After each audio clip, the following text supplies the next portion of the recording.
A fire at an intensive care unit in a hospital in India has killed at least 13 coronavirus patients. It comes as India's outbreak is getting worse, with hospitals in the capital running out of oxygen to treat seriously ill people. The Sir Ganga Ram Hospital in Delhi says 25 patients have died in 24 hours and its oxygen supplies are almost out. Today, India reported the biggest daily rise in infections of any country since the pandemic began, nearly a third of 1 million cases for the second day in a row.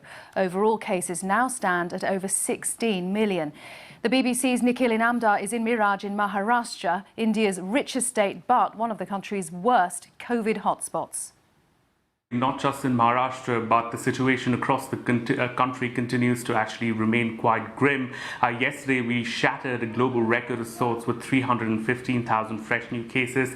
Today, that tally's jumped to 330,000 with over 2,200 plus deaths. The news that's coming out of hospitals across India is pretty devastating. One of the largest hospitals in the capital, New Delhi, actually saying that 25 of their sickest patients had died because ventilators were malfunctioning. Meanwhile, hospitals actually also continue to put out SOS calls on social media saying that they just have a few hours of oxygen supplies left. Some even saying that supplies have run out entirely.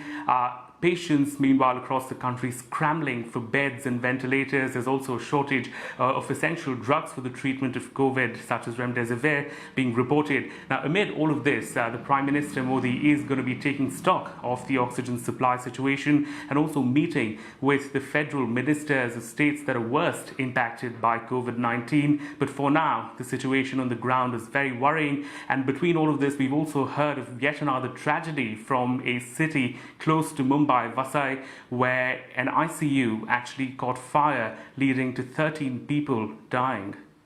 Well, as Nikhil just mentioned there, at least 13 coronavirus patients have been killed in that fire in the hospital near Mumbai.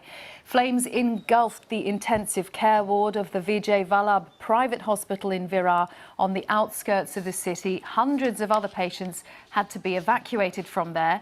And on Wednesday, more than 20 COVID patients at another hospital in the same state, Maharashtra, died after the oxygen supply was interrupted. I've been speaking to Dr. Ramanan Laxminarayin, the director of the Centre for Disease Dynamics, Economics and Policy in Delhi, about what he has seen on the ground there. It's really difficult to describe. It's really the worst humanitarian crisis that I've been witness to. There are people dying for lack of oxygen in what is not generally a poorly endowed country, and this is happening in some of the best hospitals in the country. One can only imagine what's happening in rural India, where there are no hospitals at large scale. There are shortages of beds, drugs are in shortage, testing is not really available. You have to wait a week before you get tested. So overall, the system is just on the verge of collapse, and in many places it has collapsed already. And yet, I mean, it was only last month that the health minister was declaring that India was in the end game of the pandemic and praising the government's handling of this. There was some sort of euphoria that India was beating the virus. Why have things unraveled so quickly?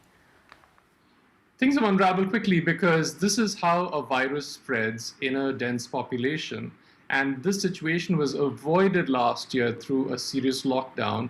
And I think, people forgot that when you go back to normal life, so to speak, that the virus just comes back. This is the lesson from every other country. This is not specific to India. But somehow there was a narrative of Indian exceptionalism, that somehow Indians were different, more immune to the virus. And that was clearly not a helpful narrative in encouraging people to mask up and socially distance. And the virus saw an opportunity and came back very quickly.